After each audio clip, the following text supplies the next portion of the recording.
First freestanding spiral staircase I did right here.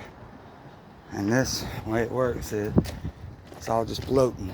As you can see up under it, it's floating off of a landing. Anyway, as you can see, it's floating here. The stairs up are floating.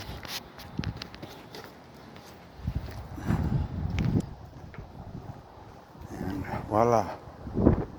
Going up, this is a dock on the canal. Going up the second story. I did this up here. Had to waterproof it where it didn't leak. And then put the deck boards on it, so I did a system. Hopefully it'll last about 10 years down here in Florida. At least, maybe more. And then this is the view you get.